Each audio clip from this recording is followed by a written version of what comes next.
अस्सलामुअलैकुम। Programme night addition में हम आपको खुशामदीद कहते हैं नाजरीन। कोई फॉर्म 47 की हुकूमत कहता है तो कोई कहता है ये हुक्मरानों की हुकूमत नहीं, हत्ता के ज़बान ज़द-ए-आम है कि काबीना अपनी है लेकिन कुछ वज़ीर अपने नहीं। ऐसे में मुस्लिम लीग नवाज़ में हुकूमत बनाने और ना बनाने पर पार्टी तकसीम रही है और अब इसी कंट्रोवर्सी के बीचों बीच अपोजिशन के साथ मुज़ाकरात पर भी मुस्लिम लीग नवाज़ जो है ये डिवाइडेड नज़र आ रही है, तकसीम नज़र आ रही है।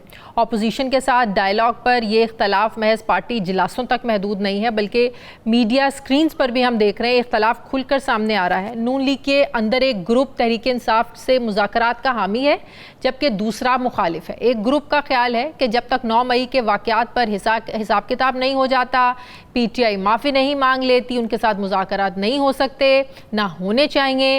एहसन इकबाल साहब हैं, ख्वाजा आसिफ हैं, सेनेटर इरफान सिद्दीकी हैं, ये कई बार कह चुके हैं कि 9 मई पर माफ़ी पहले जबकि मुज़ाकरात बाद में होंगे।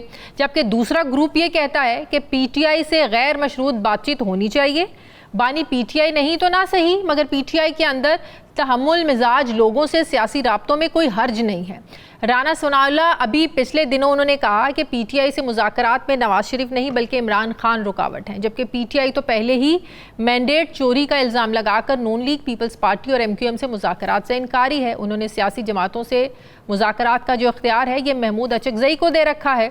अब तो महमूद खान अचकज़ई और राना सनाउल्लाह के दरमियान राब्ते और मुलाकातें ये भी किसी से ढकी छुपी नहीं है। ऐसे में सवाल उठता है कि इख्तलाफ राय का शिकार नून लीग के अगर अपोजिशन के साथ मुज़ाकरात होते भी हैं तो क्या वो नतीजा खेज साबित हो सकेंगे। नून लीग की पार्टी पॉलिसी में एक और जो तजाद सामने आ रहा है कि एक तरफ PTI को मुज़ाकरात की टेबल पर लाने की कोशिश हो रही है तो दूसरी तरफ इमरान खान के मुमकिना मिलिट्री ट्रायल के लिए जवाब पेश किए जा रहे हैं। सवाल ये है कि क्या मुज़ाकरात और मिलिट्री ट्रायल की कहानी ये इकट्ठा चल सकता है या फिर हुकूमती लोग बार बार मिलिट्री ट्रायल का जिक्र करके PTI के पाँव के नीचे से ज़मीन निकालना चाहते हैं।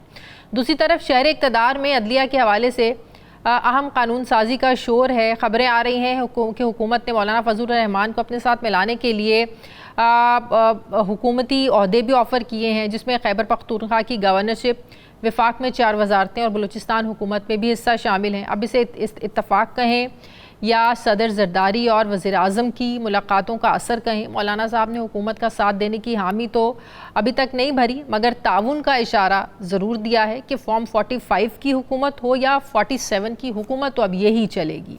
सवाल ये है कि हुकूमत को मौलाना फजल रहमान की बस कानून साजी के लिए ज़रूरत है या फिर वो इसकी बका के लिए भी ज़रूरी हैं। इसी पर मैं बात करूँगी। मुझे ज्वाइन कर रहे हैं मुस्लिम लीग नून के सीनियर रहनुमा खुर्रम दस्तगीर साहब। अस्सलाम वालेकुम, बहुत बहुत शुक्रिया खुर्रम दस्तगीर साहब आपका। खुर्रम दस्तगीर साहब, ये PTI के साथ डायलॉग को लेकर, मुज़ाकरात को लेकर ये नून लीग के अंदर इतनी कन्फ्यूजन क्यों है? इसमें भी 2 ग्रुप नज़र आते हैं। एक ग्रुप हामी है जी हाँ बात होनी चाहिए, डायलॉग होने चाहिए। दूसरा ग्रुप है वो कहता है कि नहीं, पहले 9 मई पर माफ़ी फिर मुज़ाकरात की कोई बात होगी। ये गुड कॉप और बैड कॉप क्यों खेल रहे हैं नून लीग वाले? नहीं, एक बुनियादी इसमें कंफ्यूजन है जो दूर होना चाहिए और वो ये है कि मुज़ाकरात तो अवाम के मसाइल के हल के लिए होने, बानी चेयरमैन के मसाइल के हल के लिए नहीं होने। तो जो मुज़ाकरात अवामी मसाइल के हल के लिए हैं वो हम हर वक्त करने के लिए पूरी जमात इस पर मुत्तहिद है कि हमें ये पार्लियामान की तमाम जमातें उनसे बात करनी चाहिए, चाहे वो दहशतगर्दी से लड़ने के लिए कुछ स्ट्रैटेजी है। 11 साल से उनकी खैबर पख्तूनख्वा में हुकूमत है, अगर उनके पास कोई बेहतर इंसाइट्स हैं वो हमारे साथ शेयर करेंगे। किस किस्म की कानून साजी से या किस किस्म की जो पॉलिसी से मामला बेहतर हो। महंगाई का हल है, महंगाई से हम सब परेशान हैं। इसी तरह जो है दूसरे इश्यूज बहुत सारे उठ रहे हैं पाकिस्तान की मुईशत के बारे में, पाकिस्तान की हाकमियत के बारे में। तो उसमें हम जो अवाम के मसाइल के हल के लिए हर वक्त बात के लिए तैयार है। ये जो आईनी तरमीम ला रहे हैं इससे अवाम के मसाइल का क्या ताल्लुक है खुर्रम दस्तगीर साहब? जी कम अज कम वो 55,000 लोगों का तो जरूर ताल्लुक है जिनकी पिटिशंस जो हैं वो पेंडिंग पड़ी हुई हैं पता नहीं कितने सालों से, और हाई कोर्ट्स में तो लाखों पिटिशंस पड़ी हुई हैं। तो वो लाखों पाकिस्तानियों का तो ताल्लुक है नहीं कि क्या उनकी पार्लियामान जो है वो बहुत अरसा हमने अदालती खुद मुख्तारी के नाम पर हम देख रहे हैं दूर बैठे कि वो क्या उनके अपने मामलात में कोई बेहतरी आ रही है, या अदलिया खुद जो है अपना एहतसाब और अपने मामलात को बेहतर करने के लिए कोई एक्शन लेने के लिए तैयार है। मसलन हायर कोर्ट्स की बहुत बड़ी जिम्मेदारी है कि वो जो लोअर कोर्ट्स की परफॉर्मेंस को भी जज करें कि जिस किस्म के फैसले आ रहे हैं क्या वो दुरुस्त फैसले हैं, कितने फैसले ओवरटर्न हो रहे हैं, कितनी। लेकिन ऐसी कोई हमें परफॉर्मेंस एनहांसमेंट की जो ड्राइव है वो अदलिया के अंदर से नहीं नजर आ रही। तो लिहाजा बिलाखिर पार्लियामान को इस मामले में उस सारे इशू को, सिर्फ एक मामला सिर्फ पेंडिंग वाला नहीं है। हाँ, यही मैं कहने लगी थी, ये तो सिर्फ एक फैक्टर है ना। दूसरा वो जो जजेस की मुद्दत मुलाजमत बढ़ाना, जिसे कहा जा रहा है कि चीफ जस्टिस काजी फायज ईसा मजीद 3 साल के लिए चीफ जस्टिस रहेंगे, ये तो एक फैक्टर था ना कि ठीक है जजेस की तादाद बढ़ाकर 17 से 23 करें, पेंडिंग केसेस है, ये समझ में आता है। लेकिन जजेस की चीफ जस्टिस की मुद्दत मुलाजमत बढ़ाना, रिटायरमेंट की उम्र बढ़ाना, इसका क्या ताल्लुक है? जी मेरे ख्याल में तो ये क्यास आ रही है, ऐसी कोई लेजिस्लेशन प्रपोज नहीं है जिसमें जो भी लेजिस्लेशन होगी वो किसी एक शख्स के लिए नहीं होगी, वो सब पर उसका अमल दरामद हो। लेकिन अभी चूंकि हमने हमारे सामने मतन नहीं है तो उस पर क्या सराई हम कर सकते हैं, लेकिन बेहतर यही है कि वो वतन सामने आ जाए, उस पर हम कुछ ज्यादा सहरासल गुफ्तगू कर सकेंगे। तो 2/3 मेजॉरिटी जाहिर है 12 जुलाई का सुप्रीम कोर्ट का मखसूस नशिस्तों का फैसला, उसके बाद तो 2/3 रही नहीं। तो कैसे, अगर करना भी है तो कैसे करेंगे? ज्वाइंट सेशन बुलाकर? जी इसीलिए नहीं, देखिए आईनी तरमीम तो ज्वाइंट सेशन से नहीं हो सकती, तो लिहाजा उसके लिए लहदा ऐवानों में ही वो जानी है और उसके लिए कोशिश जारी है। जो आज़ाद अरकान हैं, जो ऐसी जमातें जो इस वक्त हुकूमत का हिस्सा नहीं है, उन सबसे ये बात की जा रही है कि आप इस लेजिस्लेशन का हिस्सा बने। और लेजिस्लेशन के लिए जो ताउन की गुफ्तगू है वो कोई सौदेबाजी नहीं है, वो पूरी दुनिया में ये प्रोसेसेस होते हैं जिसके जरिए आगे बढ़ा जाता है इन मामलात। तो मौलाना को मनाना भी इसी एक्सरसाइज का एक हिस्सा था? जी, मौलाना के साथ चूंकि बहुत गहरे ताल्लुकात हैं हुकूमती जमातों के, मुस्लिम लीग नून के भी, पाकिस्तान पीपल्स पार्टी के भी, तो लिहाजा ये कोशिश की जा रही है कि उनके जरिए ही जो है वो, अगर हमें वो मेजॉरिटी जो हम चाह रहे हैं, लेकिन और भी आज़ाद अरकान है जिनको ये दरख्वास्त की जा सकती है, वो इस लेजिस्लेशन में हमारी सपोर्ट है। तो मौलाना साहब राजी हैं फिर इस कानून साजी में, आईनी तरमीम में साथ देने के लिए? जी अभी तो वो इंडिया, जब तक वो वक्त पूरी तरह सामने नहीं आ जाता कि उनकी हमायत हासिल है और हुकूमत के पास मतलूबा नंबर्स पूरे हैं, तभी ये मामला पार्लियामान में जाएगा, उससे पहले नहीं जाएगा। इसलिए मैंने कहा कि हम इंतजार करें जब तक ये मतन सामने ना आ जाए। तो लेकिन क्या ये बात दुरुस्त है, उसी एक्सरसाइज का ये हिस्सा है? क्या आप इसको कंफर्म करते हैं कि हुकूमत ने ऑफर किए हैं मौलाना साहब को कि आपको गवर्नर KP के ये भी आपको दे देते हैं, बलूचिस्तान हुकूमत में भी शेयर आपको दे देते हैं, 4 वजारतें भी आपको दे देते हैं? क्या ये बात दुरुस्त है? नहीं, मैं ये तफसीलात की कंफर्म नहीं कर सकता, लेकिन ये जरूर कर सकता हूँ कि हुकूमत की तरफ से बहुत संजीदा कोशिश जारी है कि मौलाना जो PDM की 16 माह की हुकूमत का भी बहुत कलीदी हिस्सा थे, वो इस हुकूमत का हिस्सा बने और एक नेचुरल अलायंस है। इस इंतखाबात के बाद जरूर कोई ग्रीवेंसेस हुई हैं प्रोसेस में, लेकिन वो जिस तरह उन्होंने एक इंदिया भी दिया कौमी असेंबली में अपनी तकरीर में, हाँ। कि बहरहाल एक पार्लियामान वजूद में आ गई है और बेहतर यही है कि उसके अंदर रहकर ये सारे मामला किए जाएं, और खासतौर पर जिस किस्म, लेकिन ये उन्हीं की बातों में तजाद है ना। इसी पार्लियामेंट को वो रबर स्टैम्प कहते थे, इसी पार्लियामेंट को जाली पार्लियामेंट भी उन्होंने कहा कि अवाम के वोटों से बनी हुई पार्लियामेंट नहीं है। तो अब ये कहना फॉर्म 45 की हो या 47 की हो, यही पार्लियामेंट है, तो ये पॉलिसी शिफ्ट तो है। मौलाना बहुत कौन मश्क सियासतदान है, इसकी बेहतर तोजी वही दे सकते। सही। इमरान खान से डायलॉग के लिए राना सनाउल्लाह और महमूद अचकजई साहब के पास क्या मैंडेट है, किस हवाले से बातचीत हो रही है? क्योंकि तहरीक इंसाफ का हमेशा एक मौक़िफ़ रहा है कि पहले इमरान खान की सज़ाओं को ख़त्म करें, जो जाली मुकदमात बने हैं उनको ख़त्म करें, उसके बाद बातचीत होगी। तो क्या मैंडेट दिया है राना सनाउल्लाह साहब को बातचीत का? जी, राना सनाउल्लाह साहब के पास मैंडेट यही है कि वो जो सियासी दर्जा हरारत है उसमें कमी लेकर आए, ताकि हुकूमत की जो असल काम है हम सब का, जिसके लिए पाकिस्तान के अवाम ने मेहनत की है, कि हम पाकिस्तान के अवाम के मसाइल हल करें। और पानी चेयरमैन की जो इस वक्त हिरासत है या वो उनका जेल में होना है, वो एक जमात के लिए तो बुरान हो सकता है, लेकिन पाकिस्तान के अवाम तो चाहते हैं कि उनकी महंगाई में कमी आए, जो बलूचिस्तान और खैबर पख्तूनख्वा में बहुत भयानक दहशतगर्दी हुई है उसमें कमी आए, पाकिस्तान में अमन बहाल हो और जो मुआशी इस्तेहकाम आहिस्ता आहिस्ता अल्हम्दुलिल्लाह सामने आना शुरू हुआ है वो मुस्तहकम हो और हम आगे बढ़ें। तो उसके लिए हम ये बात कर रहे हैं। तो ये जो मुकदमे ख़त्म करने या किसी तरह जो है वो बानी चेयरमैन को एनआरओ देना तो पॉलिसी नहीं है। एनआरओ तो वो कहते हैं कि नैब तरमीम को बहाल करने का जो सुप्रीम कोर्ट का फैसला है, एनआरओ तो आप लोगों को मिला है, पीटीआई कह रही है।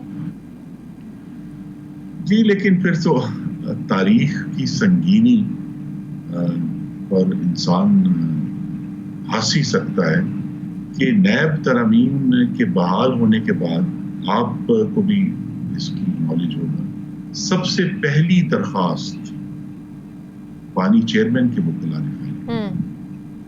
तो अगर उनमें ये इखलाकी जुर्रत थी या है, उन्होंने जिन तरामीम की मुखालफत की और कोर्ट में इतना बड़ा केस लड़ा है उनके वकीला ने, अगर उनमें इखलाकी जुर्रत है तो वो ये पब्लिकली उनको कहना चाहिए कि मैं इन तरामीम से फायदा नहीं उठाऊंगा। लेकिन उनके वकील तो सबसे पहले लाइन में सबसे आगे लाइन में वो लगे हुए हैं दलील देने।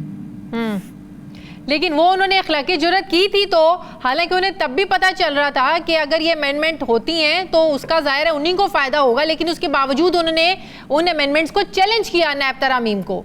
तो अब अगर आप सुप्रीम कोर्ट ने बहाल कर ही दिया है तो ज़ाहिर है बहती गंगा में वो तो हाथ धोएंगे, लेकिन उन्होंने अखलाकी जुर्रत की थी तो उसके बावजूद भी वो चले गए थे उसके अगेंस्ट। ये जुर्रत तो कर चुके हैं वो। देखिए ना, ये फिर बहती गंगा में हाथ धोना जो है वो आपको फिर अखलाकी पेडेस्टल से नीचे उतरना पड़ता है। यहाँ अखलाकियात की सियासत करता कौन है खुर्रम दस्तगीर साहब? तो मैं नहीं, वो देखिए ना, हमें तो भाषण बानी चेयरमैन ही देते रहे ना। सबसे ज्यादा भाषण तो उन्होंने दिए कि एक नहीं दो पाकिस्तान, लेकिन पाकिस्तान के जो 2.25 लाख इस वक्त कैदी हैं उसमें से सबसे ज्यादा और गैर मामूली बारात इंजॉय वो कर रहे हैं रोजाना। या तो कह देते हैं कि मैं नहीं लूंगा बारात, दो नहीं एक पाकिस्तान है, जिस तरह बाकी कैदी रहते हैं मैं भी रहूंगा, लेकिन उन्हें तो इलेक्ट्रिक टूथब्रश भी चाहिए, उन्हें तो एक्सरसाइज मशीन भी चाहिए, उन्हें तो चहलकदमी के लिए सहन भी चाहिए। तो लिहाजा ये तो इसलिए मैंने कहा कि जब बहती गंगा में हाथ धोने का मामला है तो फिर अखलाकी पेडेस्टल से नीचे आना होगा और दूसरों को भाषण देना भी बंद करना। लेकिन जब कल 6 सितंबर के मौके पर आर्मी चीफ ने और प्राइम मिनिस्टर साहब ने बड़ी पॉजिटिव बातें की कि गाली गोली किसी मसले का हल नहीं है, मतलब ज़ाहिर है इसका यही था कि बातचीत तो होनी चाहिए। आर्मी चीफ ने कहा कि सियासी इख्तलाफात को नफ़रतों में ना ढलने दिया जाए, तो ये तो बड़ी एक पॉजिटिव बात है, पॉजिटिव इंडिकेशन है। तो फिर आप लोगों की तरफ से तो हर मामले में पहले इनिशिएटिव लेना चाहिए, साथ बिठाने का मामला हो, डायलॉग का मामला हो, नून लीग को, हुकूमत को तो आगे आगे होना चाहिए इसमें। जी, तो मैं दोहरा देता हूँ, हम आगे हैं, लेकिन तहरीक इंसाफ पाकिस्तान के अवाम के मसाइल के हल से उनका कोई सरोकार नहीं है, उनका इंटरेस्ट नहीं है। वो इस बारे मामले पर बात भी नहीं करना चाहते। उनका कोई इंटरेस्ट नहीं है कि पाकिस्तान से महंगाई खत्म हो। वो खुश होते हैं जब पाकिस्तान की खराब खबरें आती हैं, और वो मौका नहीं जाने देते जिसमें पाकिस्तान को वो बैन अवी तौर पर डैमेज ना करे। तो लिहाजा वो, अगर उनका एक ही गर्दान है और एक ही ऑब्सेशन है बहाली चेयरमैन की, तो उनको भी ये आना पड़ेगा कि जनाब पाकिस्तान के अवाम के मसाइल के हल के लिए दूसरी जमातों के साथ बैठें, बात करें, ताकि हम आगे बढ़ें। यहाँ सिर्फ अगर हम इसी चीज़ पर रहेंगे कि जनाब हमें एनआरओ दो वरना हम मुल्क को नहीं चलने देंगे, तो अल्हम्दुलिल्लाह मुल्क तो आगे बढ़ेगा। 126 दिन के धरने के दौरान भी चला था आगे, उसके बाद भी बढ़ा था और इंशाल्लाह आगे भी बढ़ेगा। सही। हुकूमत अख्तर मेंगल साहब को क्यों नहीं मना सकी? वो जब दुबई जा रहे थे 2 रोज़ पहले, उन्होंने ट्वीट किया और ये कहा कि मैंने अपने ज़मीर की आवाज़ पर पार्लियामेंट छोड़ने का फ़ैसला किया। बलूचिस्तान के मसले पर सियासी जमातों और हुकूमतों को समझाने की बड़ी कोशिश की। मैं बलोच अवाम के साथ होने वाली नाइंसाफ़ियों का बोझ ख़त्म करने के लिए पाकिस्तान आया, लेकिन अब मैं आज़ाद हूँ। उन्होंने कहा कि उम्मीद है बहुत देर होने से पहले दूसरों को भी इसका एहसास हो जाएगा। पाकिस्तान में कानून की हुक्मरानी हुई तो दोबारा मिलेंगे। अलविदा पार्लियामेंट, ये उनका ट्वीट था जब वो पाकिस्तान से जा रहे थे। तो क्यों हुकूमत नाकाम हुई? वो तो इस्तीफ़ा भी वापस लेने पे तैयार नहीं अपना। जी, हम कोशिश जारी रखे हुए हैं कि वो इस्तीफ़ा वापस लें ताकि हम उनकी मुशावरत के साथ आगे बढ़ सकें। अख्तर महंगल साहब की जमात भी 16 महीने PDM हुकूमत का हिस्सा थी और वो हुकूमत जो है वो सिर्फ मुस्लिम लीग नून पाकिस्तान पीपल्स पार्टी की नहीं थी। उसमें बलूचिस्तान की जो ये कौम परस्त जमातें हैं उनकी बहुत तवाना नुमाइंदगी थी और उस लिहाज से भी एक बड़ी यूनिक गवर्नमेंट थी। तो लिहाजा वो हुकूमत का हिस्सा रहे हैं, उनके अरकान वफाकी गुजरा रहे हैं और उनको मालूम है कि पाकिस्तान की गवर्नेंस में अगर पहले नहीं था, अब उनकी जमात को मालूम है कि गवर्नेंस में किस किस्म के चैलेंजेस हैं। उनको सामने रखकर वो अगर फैसला करेंगे तो वो मुल्क कौम के लिए उनके लिए भी बेहतर होगा। तो लिहाजा हम अपनी कोशिश जारी रखे हुए हैं। उनकी आवाज़ जो है वो बहुत वैल्यूबल आवाज़ है, लेकिन एक चीज़ जिस पे उनको भी ज़रूर गौर करना है वो ये है कि बलूचिस्तान के मसले का हल सिर्फ इस्लामाबाद में नहीं है। जितना हल इस्लामाबाद में है उतना ही कोयटा में भी है। तो कोयटा पर भी फोकस करना है, सिर्फ इस्लामाबाद पर फोकस करने से बलूचिस्तान के जो ओवरऑल मसाइल हैं वो हल नहीं। वो तो कहते हैं कि इस्लामाबाद वालों को तो वहाँ की चीज़ों का जो ग्राउंड रियलिटीज़ हैं वो तो पता ही नहीं है, वो तो सिर्फ फैसले जो है ना वो थोपे जाते हैं। ये तो बलोची कहते हैं कि इस्लामाबाद में बैठने वाले जो फैसले करते हैं वो उन्हीं फैसलों के नतीजों में तो आज बलूचिस्तान का ये हाल है। ये दुरुस्त नहीं। आज से 15 साल पहले बलूचिस्तान का जो शेयर था वफाकी महसूलियत में, उसमें 80% इजाफा हुआ था। यानी वो 5% था फेडरल टैक्सेस का, उसे 9.1% किया। लिहाजा 15 साल से वो तमाम अमाउंट्स जो हैं वो इन सूबे को दी गई।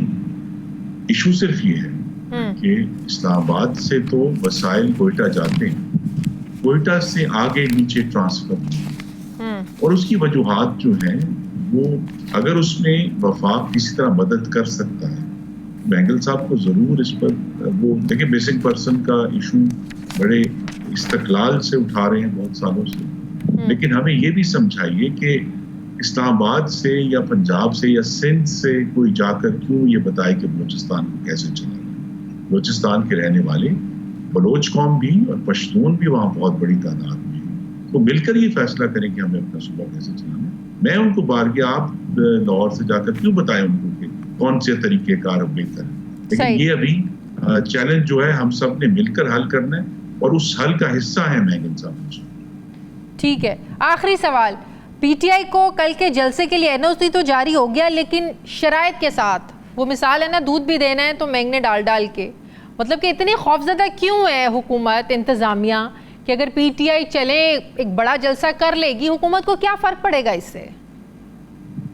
जी ज़रूर करें, लेकिन जिन्हें आप बैंगने कह रही हैं वो उन शहरियों के हकूक हैं जिनके हकूक पाकिस्तान में जो एहतजाज से मुतासर हो। तो लिहाजा हुकूमत की जिम्मेदारी, आइन में सिर्फ एहतजाज का हक नहीं लिखा हुआ, आइन में ये भी लिखा है कि पाकिस्तान के हर शहरी को बिला रोको टोक अपने कारोबार, रोजगार, तालीम, सेहत और ख़ानदानी मामूलात को निपटाने का हक हासिल है। इसी तरह आइन में ये भी लिखा है कि जो शहरियों की जानो माल की हिफाजत की जिम्मेदारी हुकूमत की है।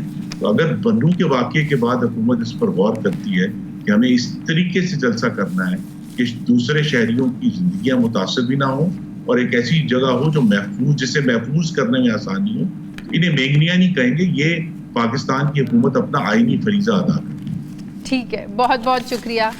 मुस्लिम लीग नून के सीनियर रहनुमा खुर्रम साहब मेरे साथ थे। नाज़रीन, मुझे प्रोग्राम में एक ब्रेक लेनी है, वापस आते हैं वक्फे के बाद।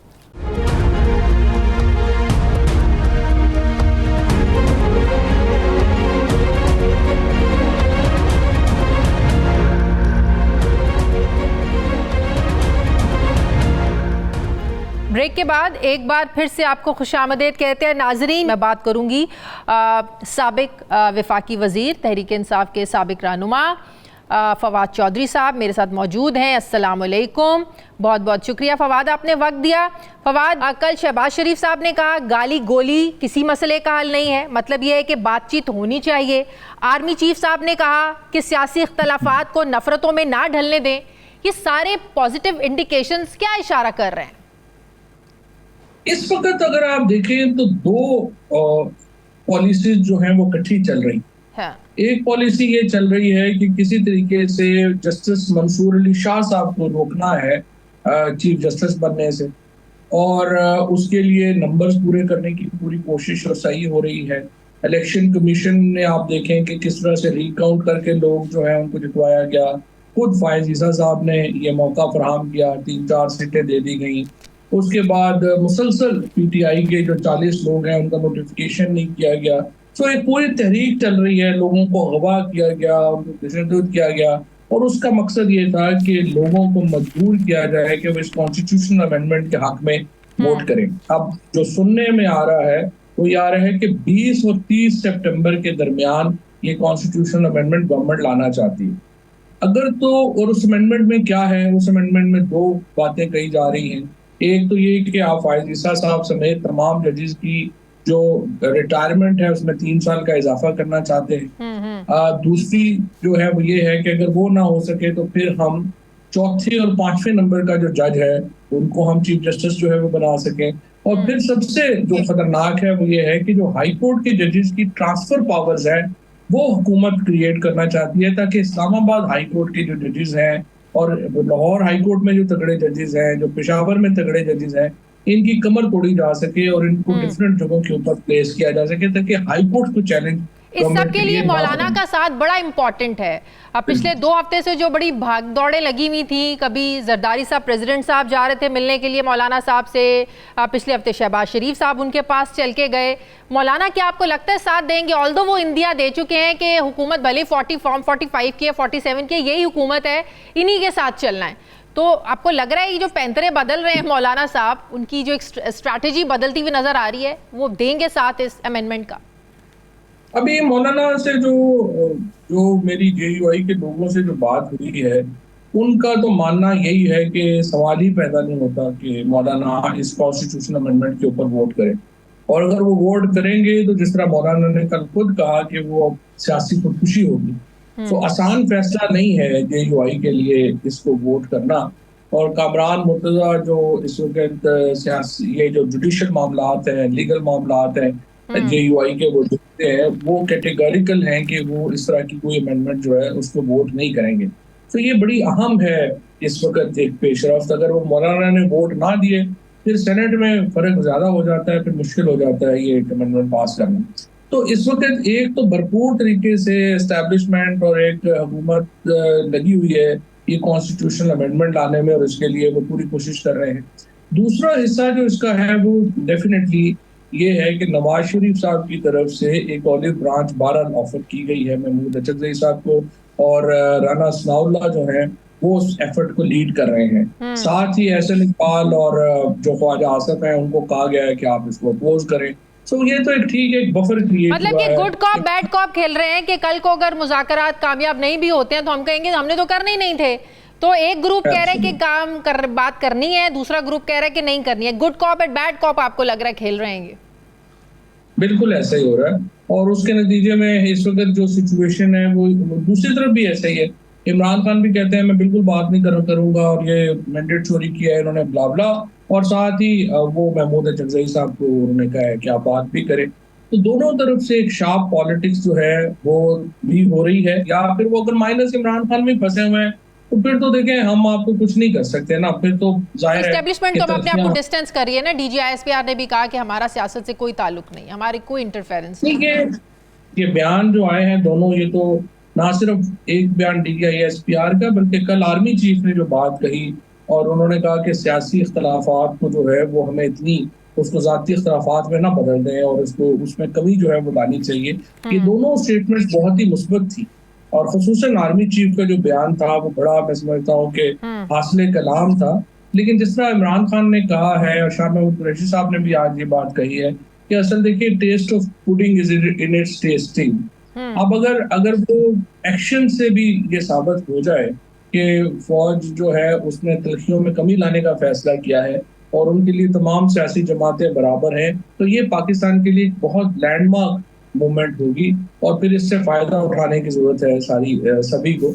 तो अब देखते हैं कि इसके इकदाम क्या होते हैं। अभी आज भी इमरान खान का आपको जो मामला है ये मिलिट्री ट्रायल की तरफ जाता हुआ आपको लग रहा है? क्योंकि जब DGISPR साहब प्रेस कॉन्फ्रेंस कर रहे थे उनसे इसी तनाजुर में सवाल पूछा गया तो उन्होंने जवाब दिया कि अगर कोई शख्स जो है किसी फ़र्द को या अफराद को जो फ़ौजी एक्ट के ताबे हों उन्हें अपनी ज़ाती मफाद के लिए इस्तेमाल करने की कोशिश करे तो ज़ाहिर है कानून अपनी हरकत में आएगा। तो जनरल फैज़ के तनाजुर में अगर इस चीज़ को देखें तो आपको लग रहा है कि खान साहब का जो मामला है मिलिट्री ट्रायल की तरफ जा सकता है? लेकिन अब वो तो फिर कॉन्ट्रडिक्शन हो जाएगी।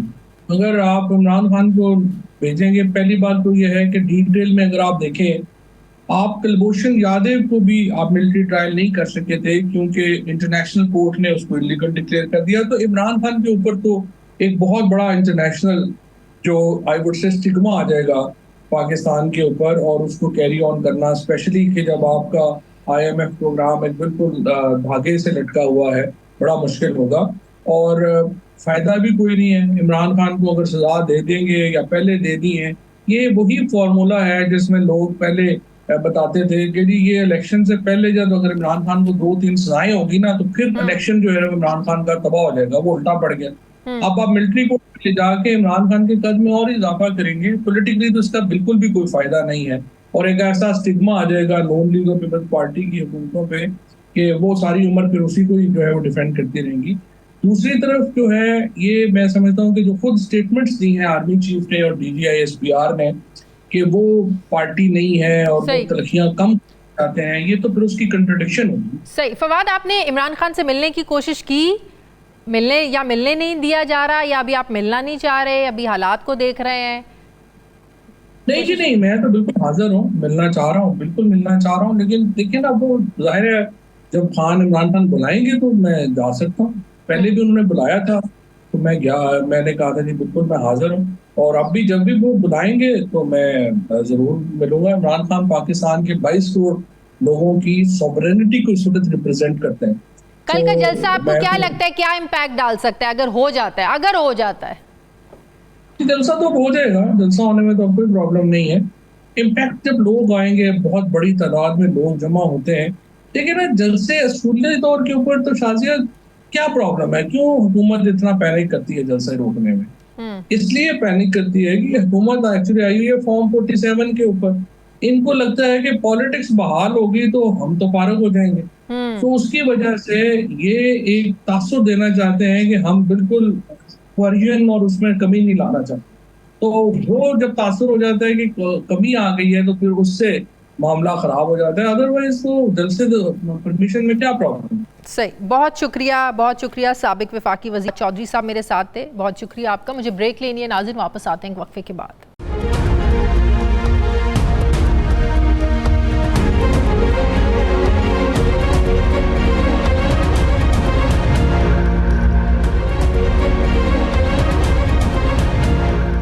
ब्रेक के बाद एक बार फिर से आपको खुशामदीद कहते हैं नाजरीन। 8 फरवरी के इलेक्शन के बाद अगर पाकिस्तान में कोई सबसे बदनाम और इल्ज़ामात में घिरा हुआ इदारा है तो वो है इलेक्शन कमीशन ऑफ पाकिस्तान। बल्कि किसी भी बड़ी शख्सियत ने, सियासतदान ने, हत्ता के इदारे ने इसकी सफाई देने की कोशिश की तो उसके हाथ भी रंगे गए। तारीख़ पाकिस्तान में आज तक सबसे बड़ा सियासी तनाज़ा अगर कोई है तो वो फॉर्म 45 और फॉर्म 47 के फ़र्क का है आज, जिसकी हुस्ने कारकर्दगी का 100% क्रेडिट अगर किसी एक इदारे को दिया जाता है तो वो है इलेक्शन कमीशन ऑफ पाकिस्तान, जिसने बड़ी मेहनत से पाकिस्तानियों की नफ़रतें समेटी। जीतने वाले खुश हैं आज, ना ही हारने वाले। इलेक्शन कमीशन ने अपने ऊपर लगाए गए इल्ज़ामात मिटाने का एक नया मंसूबा बनाया है। अपनी वेबसाइट पर मौजूद फॉर्म 45, 46, 47, 48 और 49 की हार्ड कॉपीज़ को वेबसाइट पर मौजूद सॉफ्ट कॉपीज़ के साथ मैच करने के लिए 38 टीमें बनाई हैं, जो अब इस बात को यकीनी बनाएंगी कि आवाम तक पहुंचने वाला जो इलेक्शन डेटा है वो एक जैसा हो। तो क्या ये जो इलेक्शन कमीशन प्रैक्टिस करने जा रहा है, इससे आवाम के बदतरीन धांधली का जो उनके दिमागों में आज तक एक परसेप्शन बना हुआ है धांधली का, इवन के सियासी जमातें जो हैं, ऑपोजिशन जो है, इवन के हुकूमत के अपने लोग ये कहते सुने गए, उन्होंने कहा कि हमने तो हुकूमत दी गई है, हम तो जीते ही नहीं थे। कईयों ने जीती हुई सीट तो वापस कर दी कि हम ऐसी जीत हमें कबूल नहीं है। दूसरी तरफ इलेक्शन पर नज़र रखने वाली जो तंजीम पतन है, उसका ये मानना है कि इलेक्शन कमीशन ने अपनी गलतियों पर पर्दा डालने के लिए 38 कमेटीज़ बनाई हैं, जो खुद इन फॉर्म्स को दुरुस्त करेंगी और खुद ही इनकी तस्दीक करेंगी। पतन का ये मुतालबा है कि इस अमल के लिए कमीशन मेंबरान समेत चीफ इलेक्शन कमिश्नर इस्तीफ़ा दें और एपेक्स अदालत इंतखाबी बेज़ाब्तगी और धांधली से मुतालिक सो मोटो एक्शन ले। 3 जुलाई को पतन ने एक रिपोर्ट में इंकशाफ किया था कि अभी तक लाहौर के 1 कौमी और 20 सूबाई असम्बली के हलकों के फॉर्म 45 इलेक्शन कमीशन की वेबसाइट पर अपलोड नहीं किए गए। तो इलेक्शन कमीशन ने अगले ही रोज़ यानी 4 जुलाई को बड़ी हब्बड़ दब्बड़ में फॉर्म 45 अपलोड करके जाहिर किया कि पतन की रिपोर्ट तो बोगस है, जबकि तब्दीली का गंदा धंधा सबके सामने इंटरनेट पर हुआ। पतन की एक रिपोर्ट ने उस वक्त इंतखाबी नताइज पर सवालात खड़े किए जब इंकशाफ किया कि नवाज शरीफ के इंतखाबी हल्के में कौमी असम्बली के फॉर्म 45 पर वोटिंग टर्नआउट 90 से 102% दिखाया गया है, जबकि सूबाई असम्बली के फॉर्म 45 पर असल टर्नआउट 41% था। ख्वाजा आसिफ की सियालकोट वाली सीट का मीडिया नताइज और कमीशन के नताइज 180 डिग्री पर मुख्तलिफ थे। लाहौर में ओन चौधरी वाली डिफेंस के हल्के की सीट पर इलेक्शन नताइज बिल्कुल मुख्तलिफ निकले। ऐसे बहुत सी सीटों पर ब्लैक एंड वाइट करने के इल्ज़ाम अभी ख़त्म नहीं हुए। नाजरीन, पतन के अलावा मुल्की और गैर मुल्की मीडिया भी 8 फरवरी पोलिंग को 9 फरवरी के इलेक्शन नताइज को पॉलिटिकल इंजीनियरिंग का नाम देता है। अब इलेक्शन कमीशन का ये जो मंसूबा है, ये कितना कारगर इस हवाले से साबित होगा, मैं बात करूंगी। मुझे ज्वाइन कर रहे हैं सीनियर तज्जियाकार सरवर बारी साहब। अस्सलाम वालेकुम, बहुत बहुत शुक्रिया बारी साहब आपका। बारी साहब, ये इलेक्शन कमीशन ने ये जो 38 कमेटीज़ बनाई हैं कि जो इलेक्शन के रिज़ल्ट हैं वो आवाम तक भी वही पहुँचे जो उन्होंने अंदर ख़ुद अपने पास रखे हुए हैं। वो जब इलेक्शन आपको पता है, जब वेबसाइट पर फॉर्म 45, 47 जब अपलोड हुए तो जिस तरह उनमें कटिंग्स की गई थी, जिस तरीके से 0 को 8 बनाया गया, 1 को 7 बना दिया गया, वो सबके सामने था। तो अभी जो कमेटीज़ हैं, क्या ये इससे एक जो परसेप्शन बना हुआ है धांधली का, इवन के सियासी जमातें खुद कहती हैं कि धांधली हुई है, अपोजिशन कहती है, तो ये सब क्या दुरुस्त इनका ये तजर्बा रहेगा इलेक्शन कमीशन का? देखिए, मैं समझता हूँ ये जो 2024 के इंतखाबात हुए थे उसमें ये चौथी फेज है धांधली की। पहली फेज तो ये था कि जो गवर्नमेंट बनी थी पीडीएम की, और उसके बाद जो केयर टेकर गवर्नमेंट आई, उसने जो इलेक्शन कमीशन के साथ मिलकर जो कुछ किया वो सबके सामने है। और फिर इलेक्शन वाले दिन इंटरनेट सर्विसेज बंद कर दी गई और लोगों को बड़ी दिक्कत आई कि वो कौन से पोलिंग स्टेशन पर जाके वोट डालें। और फिर फॉर्म 45 तब्दील किए गए, फॉर्म 47 जाली तैयार किए गए। तो मैं समझता हूँ कि ये एक मुसलसल अमल हो रहा है पिछले तकरीबन 2 सालों से, और ये उसकी कल्मिनेशन बनती हुई नजर आ रही है, क्योंकि ये मुमकिन ही नहीं है कि एक हफ्ते के अंदर जो कि इलेक्शन कमीशन ने इन 38 कमेटियों के ज़िम्मे लगाया है कि वो एक हफ्ते में ये पूरा प्रोसेस कंप्लीट करें, ये मुमकिन नहीं है। आपके इल्म में होगा कि तकरीबन 90,000 के लगभग पोलिंग स्टेशन है, और 90,000 पोलिंग स्टेशन पर सवाए इस्लामाबाद के हर पोलिंग स्टेशन पर एक सूबाई असम्बली का बैलेट, एक कौमी असम्बली का बैलेट। तो अगर आप उसका अंदाज़ा लगाएं कि तकरीबन 2-2.5 लाख से ज़्यादा पर मुश्तमिल जो है वो सिर्फ बैलेट पेपर हैं। फॉर्म्स होंगे फॉर्म 45, उतनी ही तादाद में फॉर्म 46 होंगे, और फिर फॉर्म 47 जितने हल्के हैं उसके मुताबिक होंगे। तो ये जो टास्क उन्होंने अपने आप को दिया है, ये हमारी नज़र में, पतन कोलिशन 38 की नज़र में वाज़े तौर पर अपनी जो धांधली की गई है उसको छुपाने के लिए ये आखिरी तो बारी साहब, ये जो भी ट्राइब्यूनल्स में मामला गए हैं तो उस पर भी ये सब चीज़ें फिर ज़ाहिर है इफेक्ट होंगी, इम्पैक्ट होएगा इसका? देखिए, हमने इसलिए डिमांड किया है कि ये जो अमल शुरू किया इलेक्शन कमीशन ने, इसको बंद किया जाए और जो इलेक्शन मटेरियल है उसको फ्रीज किया जाए। और इसके अलावा जो आपका सवाल है कि जो इलेक्शन ट्रिब्यूनल है उनके ऊपर भी इन्फ्लुएंस करने का पूरा बंदोबस्त किया जा रहा है। मसलन जो NA 265 है उसकी अगर 2 दिन पहले तक इलेक्शन कमीशन की वेबसाइट पर जो गूगल ड्राइव पड़ी थी, जो NA 265 जहां से मौलाना फजलुर रहमान साहब ने इलेक्शन लड़ा था, वहां पर जो 312 पोलिंग स्टेशन हैं और 110 पोलिंग स्टेशन के तो फॉर्म 45 मौजूद ही नहीं है। ना ही फॉर्म 46 है, ना ही फॉर्म 45 है, और 30% के लगभग जो फॉर्म 45 मौजूद है वो पढ़े ही नहीं जा सकते। तो कैसे इलेक्शन कमीशन करेगा कि वो नए फॉर्म 45 तैयार करेगा? और दूसरा ये कि इसको कोई लीगल कवरेज नहीं है। आपको मालूम है कि इलेक्शन कमीशन का हर कदम जो है, हर जो एक्शन होता है वो किसी न किसी, जो इलेक्शन एक्ट 2017 उसके किसी न किसी सेक्शन या सब सेक्शन के मुताबिक ही होना चाहिए। इलेक्शन कमीशन की ये जो नोटिफिकेशन है, पहले तो अभी तक उन्होंने अपनी वेबसाइट पे नहीं डाली, और दूसरा लेकिन जब वो वेबसाइट पर डाला था, वो जिस तरीके से कटिंग्स थी वो सबके सामने थी। जैसे मैंने अपने इंट्रो में भी कहा, 3 जुलाई को पतन ने अपनी रिपोर्ट में इंकशाफ किया था कि लाहौर का एक कौमी और 20 सूबाई असम्बली के हलकों के फॉर्म 45 इलेक्शन कमीशन की वेबसाइट पर अपलोड ही नहीं किए। तो वेरी नेक्स्ट डे 4 जुलाई को अपलोड कर दिए गए इलेक्शन कमीशन की तरफ से। तो उन्होंने कहा कि पतन की रिपोर्ट ही जो है ना वो जाली है, बोगस है। लेकिन वो जो इंटरनेट पे सारा रिकॉर्ड पड़ा था वो भी तो एक सबूत है ना? नहीं, वो सबूत है, और बहुत सारे अखबारात ने जो है उसके ऊपर हमारी पोजीशन की सपोर्ट की थी। डॉन है, इसके अलावा जियो और जंग वाले हैं। तो वो तो जो जब उन्होंने चेंज किया है गूगल ड्राइव के ऊपर, तो वो जो मॉडिफाई किया गया उसका जो वक्त है, एग्जैक्ट वक्त जो है मॉडिफिकेशन का, वो इलेक्शन कमीशन की वेबसाइट पर नजर आ रहा था, और वो तस्वीरें हमने मीडिया के साथ शेयर की थी कि इन्होंने उसको टेम्पर किया है। अब जो रीकाउंटिंग में पीटीआई की और सीटें जो है ना वो वो तो कह रहे हैं हमसे छीनी जा रही हैं, फिर वो सवाल उठा रहे हैं दोबारा गिनती के वक्त डब्बों पर जो सील लगी हुई थी वो भी तब्दील थी। तो ये भी एक बहुत बड़ा क्वेश्चन है।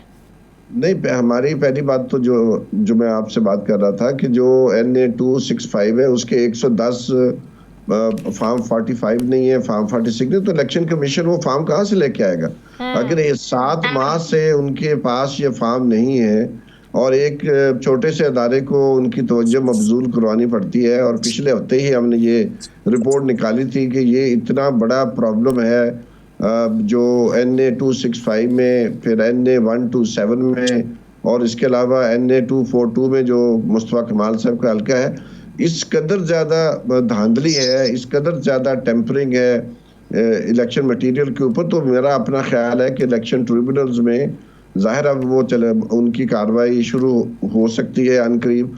तो ये जो है हम समझते हैं इसी बहाने ये मजीद टेम्परिंग करेंगे और अपनी चीज़ों को सीधा करने की कोशिश करेंगे, लेकिन ये एक हफ्ते में काम मुकम्मल होने वाला नहीं है, और जो काम वो मुकम्मल करेंगे इंशाल्लाह हम उस काम को, जो वो नई चीजें अपनी वेबसाइट पर डालेंगे और जो हमारे पास पूरा रिकॉर्ड है। इतनी उजलत की वजह क्या समझ में आ रही है आपको? एक हफ्ते का टाइम दिया है कि कमेटीज ने ये काम करना है, इतनी उजलत क्यों?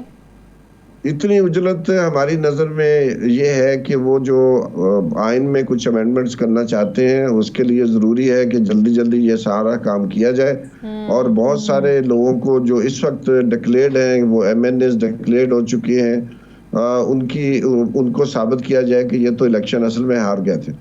तो ताकि जो स्ट्रेंथ है एक पार्टी की, अपोजिशन की जो है असेंबली में, वो कम की जा सके। तो ये इसलिए किया गया है कि वैसे तो कोई भी शख्स है वो देख सकता है कि इतनी बड़ी टास्क जो है 38 क्या है, वो 238 कमेटियां बना लें, ये इतनी जल्दी मुकम्मल काम हो ही नहीं सकता है। इस बहाने से वो बहुत सारी और चीजें चेंज करेंगे इसके अंदर। तो इस वक्त आपको लग रहा है कि आईनी तरमीम के लिए जल्दी जल्दी ये सारा काम किया जा रहा है कि आईनी तरमीम ज़ाहिर करनी है, उससे पहले कि कोई असलियत सामने आ जाए और विकटें इनकी गिरना शुरू हो जाएं, तो जल्दी जल्दी ये काम कर ले ताकि सारे सबूत ही मिटा दिए जाएं? जी, मुझे यही लगता है कि जो उनका ग्रैंड प्लान था वो फेल होता हुआ नजर आ रहा है। तो अब मजीद जो धांधली है उसको कर कि वो फिर अपनी मर्जी के जो हाउस है, जो हमारी पार्लियामेंट है, कौमी असम्बली है, सूबाई असम्बलियाँ हैं, उनको उसके मुताबिक एडजस्ट कर सकें, और ताकि किसी किस्म का जो खतरा बाहर से है, अपोजिशन से है, और बिल्कुल सर, वैसे भी नवाज शरीफ साहब का रवैया भी बताता है, उनकी खामोशी भी बताती है कि जितवा तो दिया गया, लेकिन धांधली से जीत का, रौंदी मार के जीतने का कोई मजा नहीं है। जी बिल्कुल, मेरा ख्याल है ये वाहद इलेक्शन है दुनिया का। 2024 को कहा जा रहा है कि ये इलेक्शन का साल है। पाकिस्तान के इलेक्शन से ज़्यादा कंट्रोवर्शियल इलेक्शन अभी तक 2024 में और कोई ऐसा इलेक्शन नहीं हुआ। तो इस इलेक्शन में इतनी बड़ी धांधली है कि इसको वो हजम नहीं कर सकते। अब ये हजम करने के लिए जो है वो चूरन खा रहे हैं और दवाइयाँ ले रहे हैं ताकि इसको कुछ मसला इसका हल किया जा सकते। लेकिन आप देखिएगा हफ्ते के बाद जो बड़ा स्कैंडल आएगा सामने, वो पूरी कौम देखेगी और बिल आखिर इनको अपनी शिकस्त माननी पड़ेगी। और हम मुतालबा करते हैं कि ये supreme court of Pakistan suo motu notice ले इस चीज़ का कि ये जो इलेक्शन कमीशन अनलॉफुली सारे इलेक्शन मटेरियल को टेम्पर करने के लिए एक उन्होंने कदम उठाया है, इसको बंद किया जाए फौरी। बहुत शुक्रिया सरवर बारी साहब, सीनियर तज्ज़ियाकार हमारे साथ। शुक्रिया। नाज़रीन, प्रोग्राम का वक्त खत्म हो गया है। फीडबैक दें, अपना ख्याल रखें, मुझे इजाज़त दें। अल्लाह हाफ़िज़।